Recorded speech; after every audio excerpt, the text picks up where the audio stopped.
Good evening and welcome to Autodidact IS. Today, editorial topics are weighing in on India investment-led revival. Second topic is MC12 over its gain for the development world. ये दो ही topic आज हम लोग देखेंगे. चलते हम लोग पहला टॉपिक से स्टार्ट करते हैं.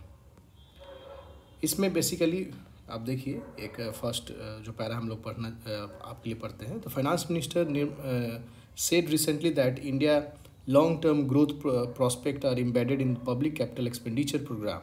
She added that an increase in public investment would crowd in private investment, thus reviving the economy. तो इनका ये कहना क्या है कि अगर जो पब्लिक कैपिटल एक्सपेंडिचर अगर बढ़ाते हैं हम लोग, जैसे इसको एग्जांपल के तौर पर हम लोग यहाँ से लेते हैं कि अगर गवर्नमेंट जो है ये अगर मान लो रोड रेलवेज़ इंफ्रास्ट्रक्चर में पैसा खर्च करता है, तो इससे क्या होगा कि अगर मान लीजिए अगर रोड बनाता है तो गिट्टी हुआ, छड़ हुआ, सीमेंट हुआ, बालू हुआ, इसका डिमांड बढ़ेगा. ठीक है, डिमांड बढ़ेगा. इसके अलावा आप लेबर को भी आप पैसा दे रहे हो, वेज मार्केट में एक्चुअल में आप मनी पंप कर रहे हो. मनी पंप करने से क्या होगा कि डिमांड एक्चुअल में ये इनका कहना है कि डिमांड अगर हमारा जब अब गवर्नमेंट पैसा इन्वेस्ट करती है तो डिमांड बढ़ जाता है.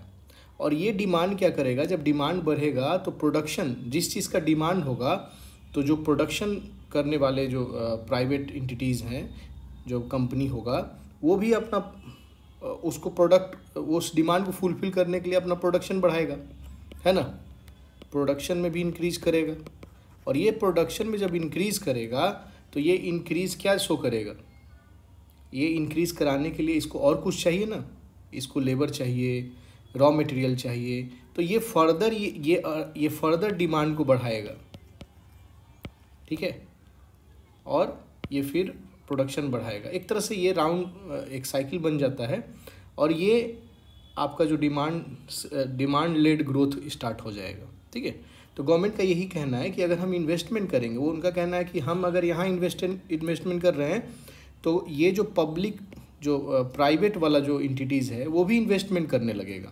यहाँ गवर्नमेंट इन्वेस्ट किया है ना, कैपिटल एक्सपेंडिचर किया, उसके बाद क्राउड इन, इसी को बोलते हैं, जो यहाँ टर्म यूज़ किया गया है, एक टर्म आता है क्राउड, ये है टर्म क्राउड इन.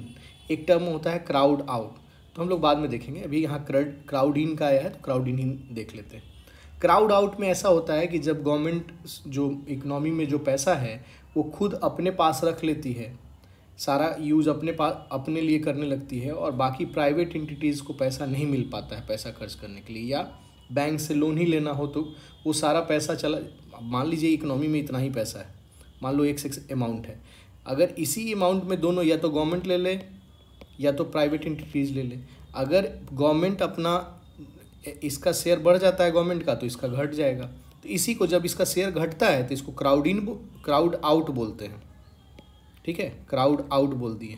ठीक है, जब इसका शेयर मान लो कि ये बढ़ गया कि प्राइवेट एंटिटीज़ भी अपना मार्केट में पैसा बढ़ाने लगा, मार्केट में वो अपना इन्वेस्टमेंट कैपेसिटी बढ़ गया उसका, तो इसको बोलते हैं क्राउड इन.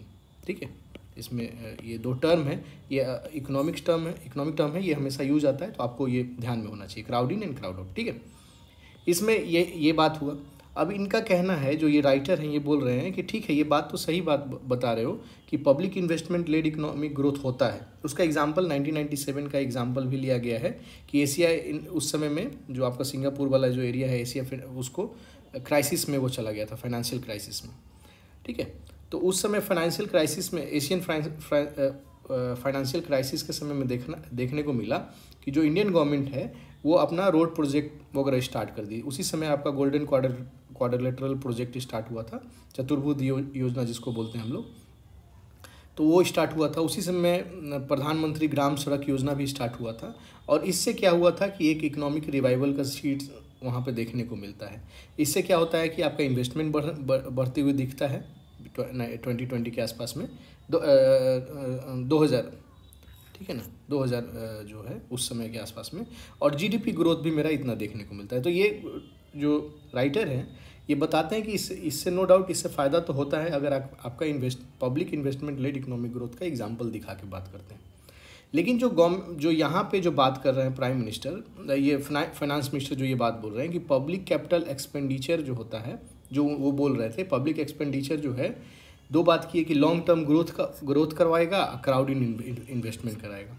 ठीक है, तो जो इन्वेस्टमेंट का ग्रॉस फिक्स कैपिटल फॉर्मेशन का यहाँ पे एक बात हुआ है, ये टर्म ही आप लोग को जानना होगा, बहुत इंपॉर्टेंट है। ग्रॉस फिक्स कैपिटल फॉर्मेशन, ये अगर बढ़ेगा तो आपका जो आपका ग्रोथ है तभी बढ़ सकता है। ठीक है, बाद जैसे मान लो कि फाइनेंशियल एक्सपेंडिचर या गवर्नमेंट का एक्सपेंडिचर पूरा का पूरा कैपिटल एक्सपेंडिचर आप नहीं कह सकते हो। ठीक है, आगे हम लोग देखेंगे। अभी फ़िलहाल आप देखो gross fix capital formation important role play करता है कि आपका जो इन्वेस्टमेंट होगा या नहीं होगा, और उस इन्वेस्टमेंट से उस इन्वेस्टमेंट में पोटेंशियल है ग्रोथ का कि नहीं। ठीक है, तो ग्रॉस फिक्स कैपिटल फॉर्मेशन होता क्या है, एक्चुअल में ये होता है gross addition to fix asset and change in stock during the counting period. एक साल में मान लो कि हम क्या पैसा लगाया, अगर हम इंडस्ट्री खोल रहे हैं तो हम अपना प्रोडक्शन बढ़ाने के लिए जो जो चीज़ लगाएंगे उसी को आप बोलोगे ये ग्रॉस फिक्स कैपिटल फॉर्मेशन। ठीक है, जैसे उसमें मशीनरी होगा, हम रॉ मटेरियल के कुछ मंगा रहे हैं, स्टॉक होगा, वो सारा हमारा फिक्स कैपिटल फॉर्मेशन में होगा। और वो एक तरह से आपका ग्रोथ को ये ग्रोथ का इंडिकेटर है, ग्रोथ का इंडिकेटर एक तरह से इसको बोल सकते हो, ग्रोथ इंडिकेटर। ठीक है, इसमें इसी में एक एग्जांपल बताया है कि ये ग्रॉस फिक्स कैपिटल जो फॉर्मेशन है, ग्रॉस फिक्स जो हो रहा है, तो इसमें जो स्टार्टिंग पॉइंट में ये 2015-16 से लिए हैं कि ये 30% था, फिर उसके बाद बढ़ा 2019-20 में 32% हुआ, और फिर थोड़ा सा ये घट गया है 2021 में। तो ये भी बात बोलते हैं कि ये काउंटर करते हैं कि जो फिनांस मिनिस्ट्री बोल रही है उसके हिसाब से ये तो नहीं दिख रहा है, ये थोड़ा घटते हुए दिख रहा है। ठीक है, उसके बाद ये एक चीज़ और बताते हैं कि अगर डिफिनीशन ऑफ इन्वेस्टमेंट जो होता है, जो बजट में डिफिनीशन ऑफ इन्वेस्टमेंट होता है, वो एक्चुअल में फाइनेंस इन्वेस्टमेंट का बात करता है। ठीक है ना, उसमें सिर्फ और सिर्फ प्रोडक्ट जो ग्रॉस फिक्स कैपिटल फॉर्मेशन ही नहीं होता है। जैसे ये थर्ड वाला जो पॉइंट है, एक्सपेंशन ऑफ प्रोडक्टिव पोटेंशियल, इसी को ग्रॉस फिक्स कैपिटल फॉर्मेशन बोल सकते हो, ग्रॉस फिक्स कैपिटल फॉर्मेशन बोल सकते हो। तो इसमें ये बोले कि भाई इसमें तो आप और भी चीज़ है, परचेज ऑफ फाइनेंशियल एसेट है, फिर लोन ऑफर टू स्टेट ये भी होता है, और लास्ट में एक 3 कंपोनेंट होता है। तो जो फाइनेंशियल इन्वेस्टमेंट, एक मिनट यहाँ पे हम लोग लिखे हैं, फाइनेंशियल इन्वेस्टमेंट और कैपिटल इन्वेस्टमेंट को आप एक नहीं कह सकते हो। ठीक है, ये दोनों अलग अलग चीज़ है। एक इसमें भी एग्जांपल है, चलिए आगे ऐसे बाद में हम लोग देखेंगे। तो ये चीज़ राइटर ही बताते हैं कि आप इस दोनों टर्म को आप अलग अलग देखिएगा। ठीक है, तब जाके आपको समझ में आएगा। तो देखने को मिला कि भाई जो ग्रॉस कैपिटल फॉर्मेशन का मान लो कि ट्रेंड मेरा अभी भी पॉजिटिव में है लेकिन लो है ना, ये है तो 32%। 2000 अगर 15-16 से मान करो तो अभी ज़्यादा है, और 19-20 के हिसाब से करोगे तो अभी भी कम है। ठीक है, तो इसमें ये बोल रहे हैं कि ग्रॉस कैपिटल फॉर्मेशन जो है डिटरमाइन करता है आपका प्रोडक्टिव पोटेंशियल, लेकिन उसका कंपोजिशन मेजर रोल प्ले करता है। क्या क्या चीज़ आता है, तो इसमें जो देखो इसका कंपोजिशन जो है 2-3 टाइप से आप इसको अलग कर देख सकते हो। कंपोजिशन के तौर पे अगर देखो कि इसको सेक्टोरल कैसे बनाया, तो ये एक्चुअल में आपका नेशनल अकाउंटिंग स्टैटिक्स जो है, नेशनल अकाउंटिंग स्टैटिक्स, ठीक है ना, स्टैटिस्टिक। तो ये आपको जो ग्रॉस कैपिटल फॉर्मेशन का सेक्टर वाइज में, जैसे यहीं पे देखिए सेक्टर वाइज में, टाइप ऑफ एसेट में और मोड ऑफ फाइनेंस में। सेक्टर वाइज में आप यहाँ से देख सकते हो, इसमें दिया हुआ है कि भाई देखिए ये सेक्टर दिख रहा है, एग्रीकल्चर सेक्टर हुआ, इंडस्ट्री हुआ, मैन्युफैक्चरिंग हुआ, सर्विस हुआ, ट्रांसपोर्ट हुआ, रोड हुआ। तो यहाँ देखिए आप कि जो एग्रीकल्चर वाला में है ये ईयर है, ठीक है ना। ये लास्ट वाला जो अभी का ईयर है ऊपर वाला, तो यहाँ देखो ये घटता हुआ दिख रहा है, ये दोनों 8.5 था एग्रीकल्चर में हमारा घट गया, ठीक है। इंडस्ट्री में देखिए 38 था, अभी के 19-20 के हिसाब से देखोगे तो 32.5 है, ये भी घट गया। मैन्युफैक्चरिंग में देखो तो 19.2 था, अभी 16.5 आ गया है। इसमें बाकी सर्विस में भी देखो, सर्विस में आपका बढ़ा है, सर्विस में बढ़ा है, ट्रांसपोर्ट में भी बढ़ा है और आपका रोड में भी बढ़ा है। तो यहाँ पे जो आगे काउंटर होता है कि भाई आपका मेक इन इंडिया फ्लॉप होने का कारण यहीं से दिखाया जाता है कि भाई आप पहले जो इन्वेस्टमेंट था 9.2 था और अभी 6.5 है, ठीक है। तो ये एक कारण आगे चल के बताते हैं ये राइटर कि ये जो इन्वेस्टमेंट कम हुआ है ये एक कारण बन गया है आपका डी इंडस्ट्रियलाइजेशन का इंडिया में, ठीक है। तो इसको हम लोग आगे देखेंगे और यही इसी को सेक्टर बोल रहे हैं। तो ये सब जो मेजर सेक्टर है जहाँ पे आपका एम्प्लॉयमेंट बढ़ने का संभावना है, वहाँ पे आपको ये घटता हुआ दिख रहा है। जहाँ ज़्यादा मेजर एम्प्लॉयमेंट दे सकता है तो वहाँ पे सब में देखिए, इसमें ये तीनों जो सेक्टर है ये तीनों में घटता हुआ दिख रहा है ना।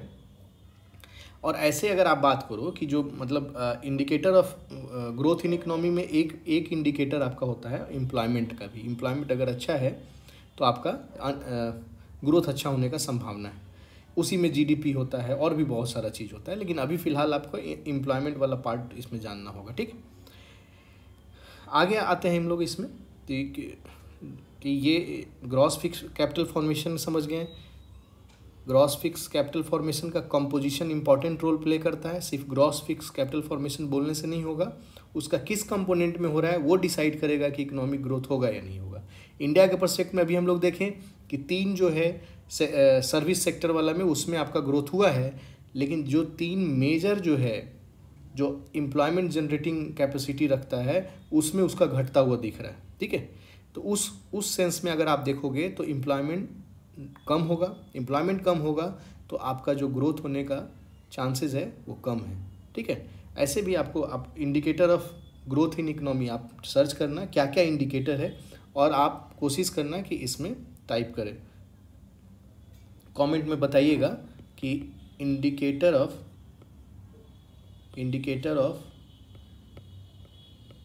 ग्रोथ ऑफ इकोनॉमी, ठीक है। ये इसको यूज़ कर आप इकोनॉमिक वाला जो क्वेश्चन है उसको आप लिखने में बहुत अच्छा मतलब नंबर आएगा उसमें। ये सब इंडिकेटर को आप बताओगे, अपने हवा में नहीं बताना है कि बहुत अच्छा है इकोनॉमी, ख़राब है या अच्छा है। ये इंडिकेटर पे ही बात करना पड़ेगा कि ये देखिए ये इतना परसेंटेज है, हमारा अनएम्प्लॉयमेंट जो है रेट है घटा है या बढ़ा है, उसको बता के आप बताओगे कि मेरा ग्रोथ बढ़ेगा या घटेगा। जीडीपी बढ़ा है या घटा है उसको ले। सेविंग रेट, जीडीपी बहुत सारा है, अभी हम उस पर बात नहीं करेंगे, लेकिन आप अब देख लो जीडीपी टू डेब्ट रेशियो, डेब्ट टू जीडीपी रेशियो क्या बढ़ा है घटा है, सेविंग बढ़ा है या नहीं घटा, बढ़ा है घटा है, ये सब आपका इंडिकेटर होता है ग्रोथ ऑफ इकोनॉमी का। वो आपको पता होना चाहिए। अगर आप यूपीएससी का तैयारी कर रहे हो तो उसको आपको पता होना चाहिए, ठीक है।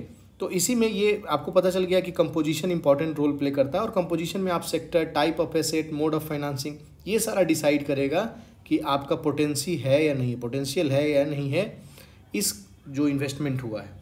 तो अभी आप देख लियो सेक्टर वाला के पर्सपेक्टिव में हम लोग देखे ऊपर कि कैसे इंडिया वाला में कमजोरी दिख रहा है, ठीक है। दूसरा है कि इन्वेस्टमेंट डिस्ट्रीब्यूशन है जो ओवर ए डेकेड जो पब्लिक सेक्टर का है 20% रहा है।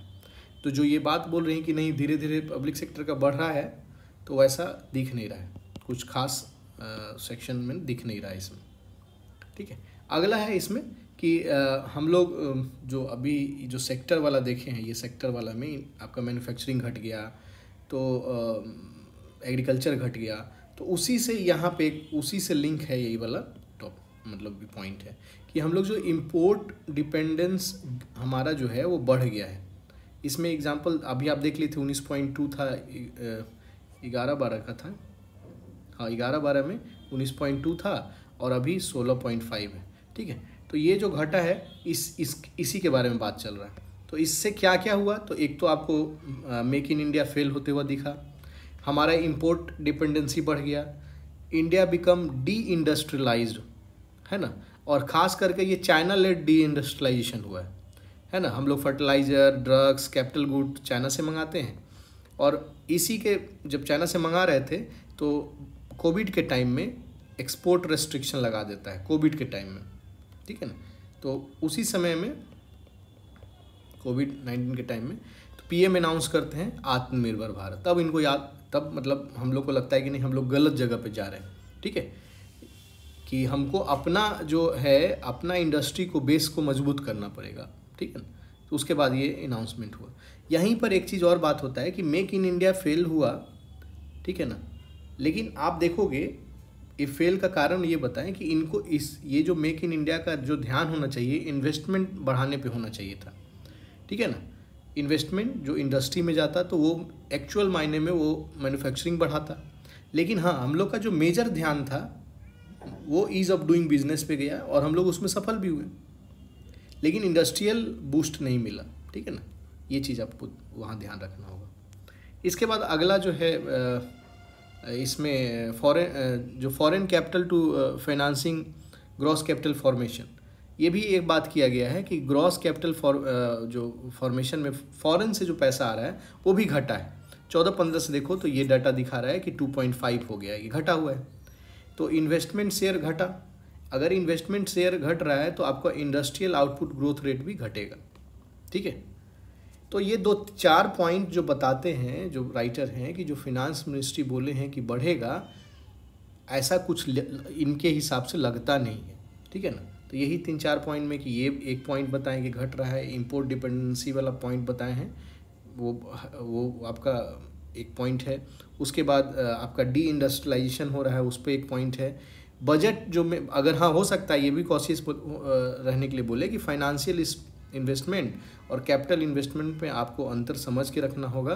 Financial investment not equal to capital investment, ठीक है।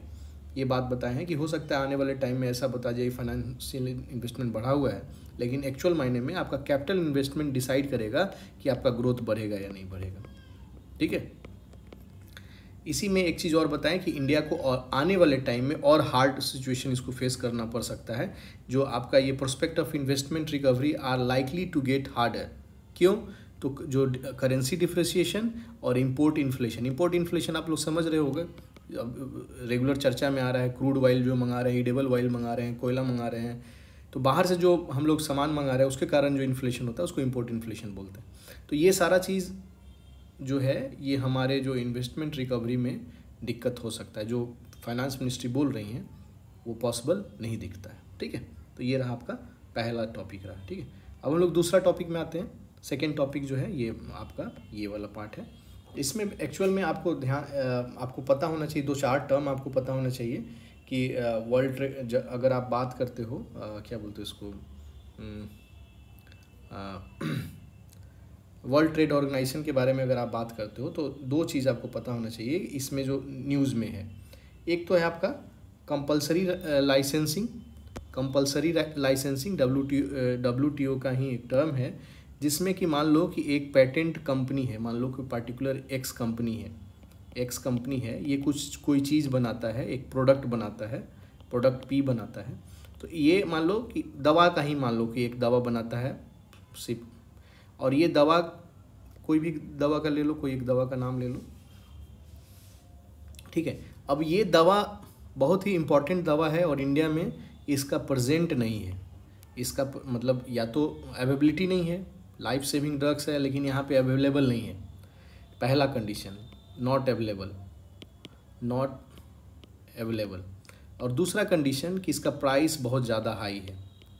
इस कंडीशन में जो आपका जो गवर्नमेंट होगी उस कंट्री में जहाँ पे ये अवेलेबिलिटी और प्राइस आई है, वो वहाँ का किसी, ये पेटेंट किया हुआ है ना, ये वाला एक्स अपने प्रोडक्ट P को पेटेंट किया हुआ है, तो ये हो सकता है कोई एक कंपनी है जो पेटेंट नहीं किया हुआ है, इसको वहाँ का गवर्नमेंट जो है लाइसेंस दे देगी कि आप भी P बनाओ, आप भी एक प्रोडक्ट बनाओ, ठीक है।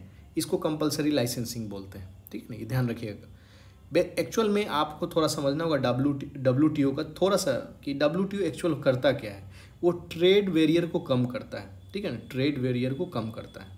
कि ट्रेड बैरियर मतलब जहाँ सही मायने में आपका व्यापार ना हो पाए, क्या क्या कारण हो सकता है उस कारण को वो मिनिमाइज़ करने का कोशिश करता है। ठीक है, तो अभी ट्रेड बैरियर वही समझ के रखिए कि लेकिन ये जो बात जो कंपलसरी लाइसेंसिंग है ये आपका इंटेलेक्चुअल प्रॉपर्टी राइट का बात है, ट्रिप्स इसको बोलते हैं। ठीक है ना, इसमें ट्रिप्स का भी बात हुआ है, ट्रिप्स का आई थिंक हुआ है।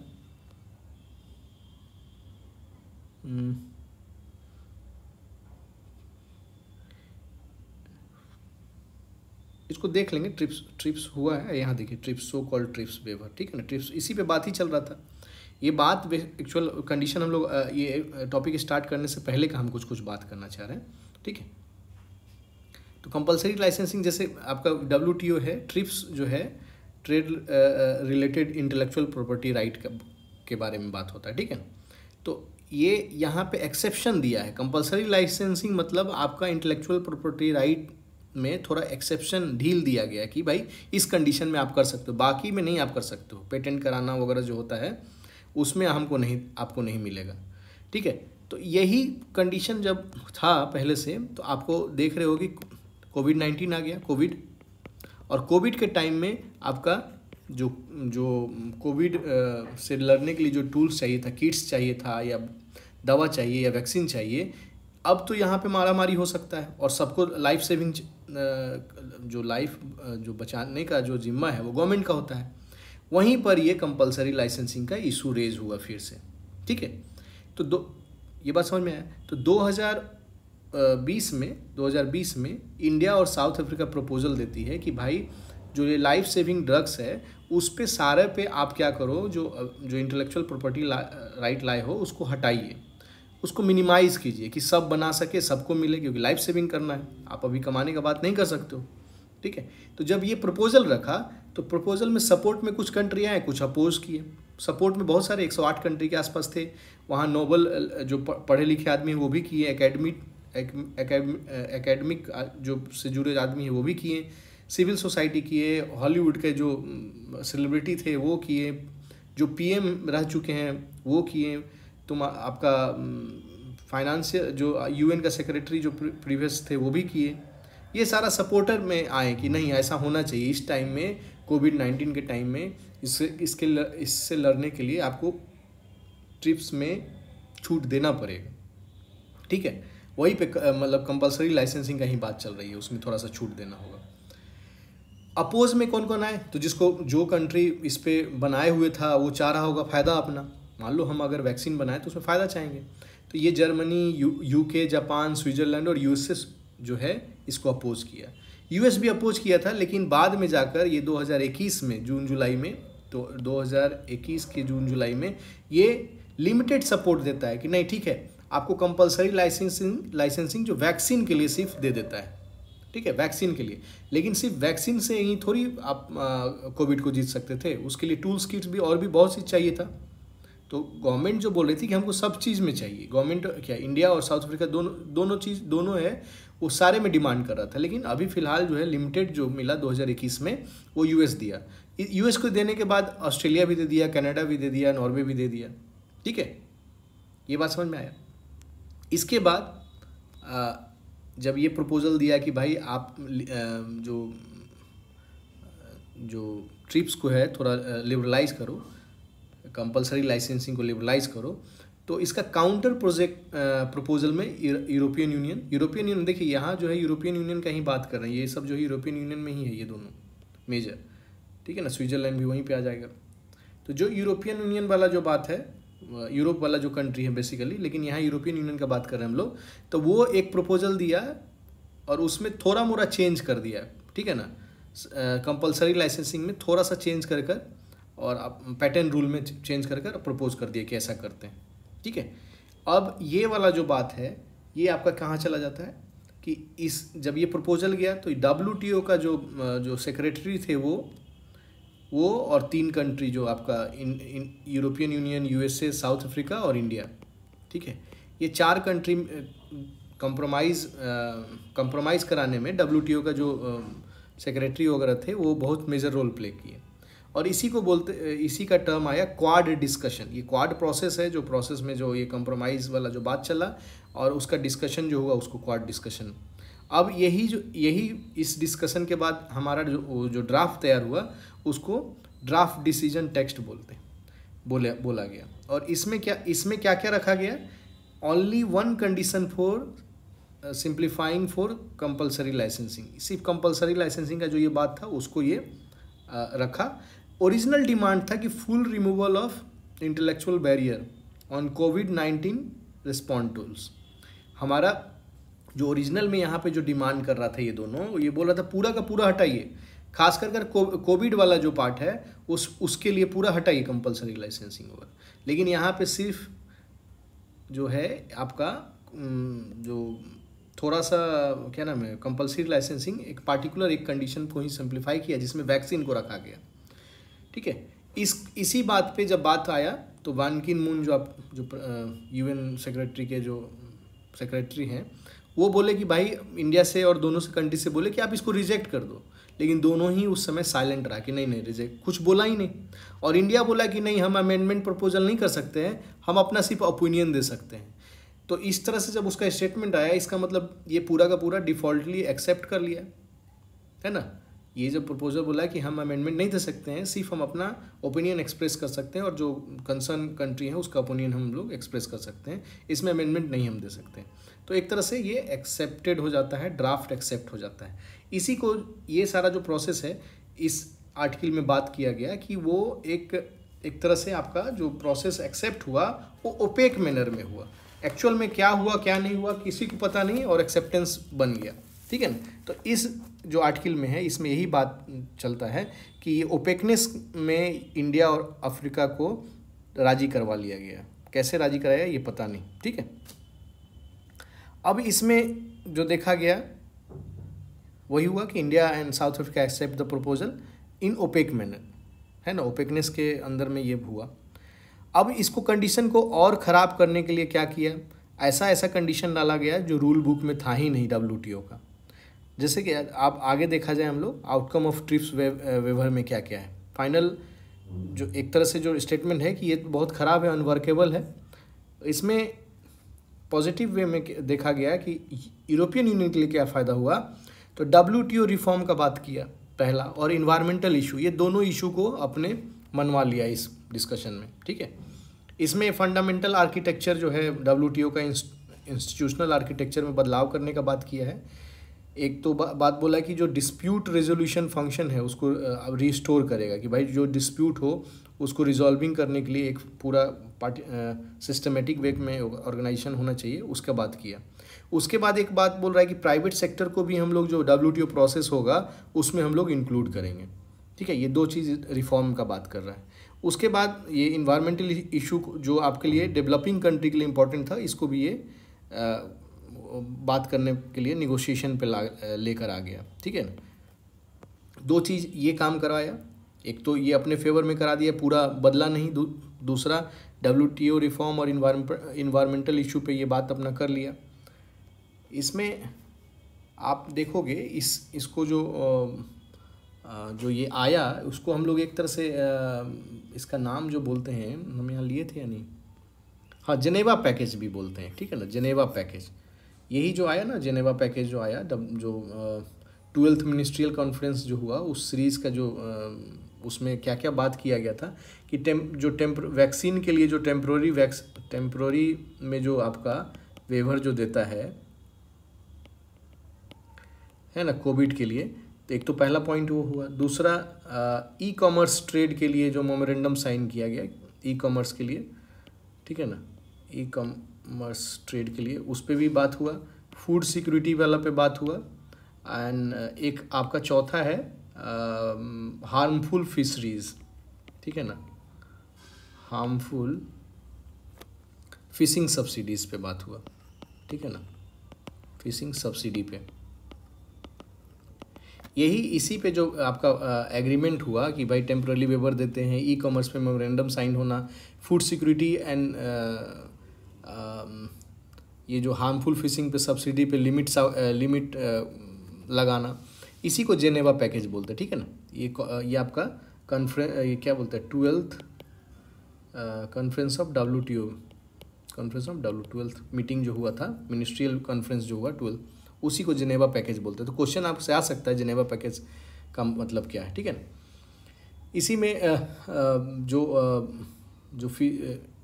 अब बाकी ये एक्चुअल में अलग टॉपिक ही हो सकता है, यहाँ पे इस आर्टिकल में नहीं है। फिर भी हम आपको ये बता रहे हैं कि जो फिशरी वाला जो सब्सिडी का बात कर रहा है, तो इसमें बेसिकली ये चाह रहा था कि जो हार्मफुल फिशरी होता है, अनसस्टेनेबल फिशरी होता है, कि जो आप बहुत ज़्यादा जितना वो अपने आप को रिप्लेनिश नहीं कर रहा है, उससे ज़्यादा आप उसका दोहन कर ले रहे हो, जितना उसका रिगेनिंग कैपेसिटी नहीं, उससे ज़्यादा आप उसको मछली मार ले रहे हो, तो वो क्या होगा, सस्टेन नहीं करेगा। और वो जब सस्टेन नहीं करेगा, जो बेसिक जो कोस्टल एरिया वाले हैं या जो गरीब आदमी है, जो उसी पे मछुआरा लोग का बात बेसिकली, जो उसी पे डिपेंडेंट है, तो उसका लाइफ हार्म हो सकता है, ठीक है, लाइवलीहुड हार्म होगा। तो इसी पे ये बात कर रहा है कि नहीं, आप धीरे धीरे इसको कम करिए, ठीक है। फूड सिक्योरिटी पे क्या किया, फूड सिक्योरिटी वाला पे बात बोला कि भाई फूड सिक्योरिटी मल्टी डायमेंशनल वो स्ट्रेटजी है, ठीक है ना, वो बेसिकली मल्टी डायमेंशनल प्रॉब्लम है। तो उसको जो गवर्नमेंट ऑफ इंडिया जो बोल रही थी, गवर्नमेंट ऑफ इंडिया बोल रही थी कि आपका जो हम लोग जो इंडिया जो परचेज करती है फूड, वो सब्सिडी रेट पे करती है। तो वो बोल रही थी कि हमारा जो फूड है, सब्सिडाइज फूड जो है हम लोग जो रखे हुए हैं, उसको आप निकालने के लिए बोलिए, हम जहाँ पे डिमांड है फूड का, हम वहाँ उसको भेजें, आप अलाउ करिए। क्योंकि ये सब्सिडी पे है तो इसको बाहर नहीं भेज सकते, ये सब्सिडी पे तो हम अपने यहाँ भेज सकते हैं, अपने यहाँ पे दे सकते हैं, लेकिन बाहर अभी नहीं भेजना है। इस बात को बहुत ही अच्छे तरीक़ा से इसको इग्नोर करने के लिए यूरोपियन यूनियन ने बोला कि भाई फूड सिक्योरिटी जो है वो एक तरह से मल्टी डायमेंशनल है, ठीक है ना, और इसके लिए कॉम्प्रिहेंसिव अप्रोच चाहिए। तो इसको हम लोग बाद में बात करेंगे, ठीक है ना। कैसे टरका दिया आप देख रहे हो कि चलो हम लोग इसको बाद में बात करेंगे, बहुत बड़ा इस पे प्रॉब्लम है, इसको हम लोग एक अच्छा वे में बात करेंगे बाद में। तो जो इंडिया का डिमांड था ये भी चला गया। दूसरा जो डिमांड था कि हम लोग को फुल चाहिए, फुल बैरियर प्रोटेक्शन, ये भी चला गया, ठीक है। फिशरी में थोड़ा मोड़ा मिला, अभी हम लोग यहाँ देखेंगे। अच्छा, यहाँ ही है व्हाट इंडिया लॉस, यहाँ पे देख लेते हैं। तो एक तो परमानेंट जो सोल्यूशन चाहिए था, permanent solution to public stock holding, वही जो फूड सिक्योरिटी वाला बात कर रहे थे, तो उसका भी यहाँ not mention anywhere in outcome. पहला बात ये, WTO मेंबर है succeed in diverting attention from India interest by arguing that food security is a multi dimension required A comprehensive, वही वाला बात है जो अभी बताएं। और दूसरा है कि जो ई ट्रांजेक्शन पे, जैसे हम लोग कुछ मंगाते हैं, मान लो कि हम लोग क्या नाम है, अमेजन से मंगाए, तो अमेजन कंपनी बाहर की कंपनी है, तो वहाँ पे उस पर टैक्सेशन लगाने का जो बात चल रही थी कि उस पर हम लोग रेवेन्यू जनरेट करना चाह रहे हैं बढ़ाने के लिए, तो वो उस पर अभी इसमें सिक्योर नहीं, इस पर बात नहीं कर पाया इंडिया, ठीक है ना। तो इलेक्ट्रॉनिक ट्रांजेक्शन पे जो है ये वाला बात यहाँ भी फेल हो चुका है इंडिया। दूसरा है फीस सब्सिडी पे, तो नो डाउट 2 साल के लिए वो रेगुलेटरी मैकेनिज़्म इसको दिया गया है, ठीक है, लेकिन ऐसे नहीं सिर्फ 2 साल के लिए दिया गया है कि आप सब्सिडी फिशरमैन को जो है ना, मतलब आप substitute regulatory mechanism in place to monitor fisheries and reporting, ठीक है, लेकिन ऐसे नहीं है कि लॉन्ग टर्म में इसको नहीं मिलने वाला है, ठीक है ना। लॉन्ग टर्म में ट्रेडिशनल फिशिंग वाले को सब्सिडी नहीं देना है, ठीक है। एक चीज़ पॉजिटिव हुआ यहाँ पे, इंडिया है सिक्योर ए टेम्प्रेरी प्रोविजन, हाँ, फिशिंग फ्लीट जो होता है उसको इन्हांस, जैसे मान लो मेरा शिप जाना है बाहर, तो उसमें जो इक्विपमेंट लगता है कि भाई उसको सिक्योर करो, उसके लिए आप पैसा दीजिए, शिप बनाने में, उसमें कम्युनिकेशन डिवाइस लगाने में, ये सब में आप पैसा लगा सकते हो, उसमें सब्सिडी आप दे सकते हो, इसके लिए अलाउड है, ठीक है। तो ये रहा इसमें TRIPS waiver bear no resemblance to, हाँ, ये बेसिकली जो अभी रिजल्ट हुआ लास्ट में, तो जो प्रपोजल था, एक्चुअल प्रपोजल, उससे कोई मेल इसमें नहीं है, ठीक है ना। जो कॉन्फ्रेंस से रिजल्ट आया लास्ट में, तो ओरिजिनल प्रपोजल से कोई रिजेम्बलेंस नहीं है इसमें, ठीक है। तो ये रहा आज का हमारा 2 टॉपिक। इसमें कोई दिक्कत हो तो आप हमको मैसेज कीजिए, नीचे कमेंट कीजिए उसमें, और आप प्लीज़ लाइक और सब्सक्राइब कीजिए, शेयर कीजिए, ठीक है। Thank you.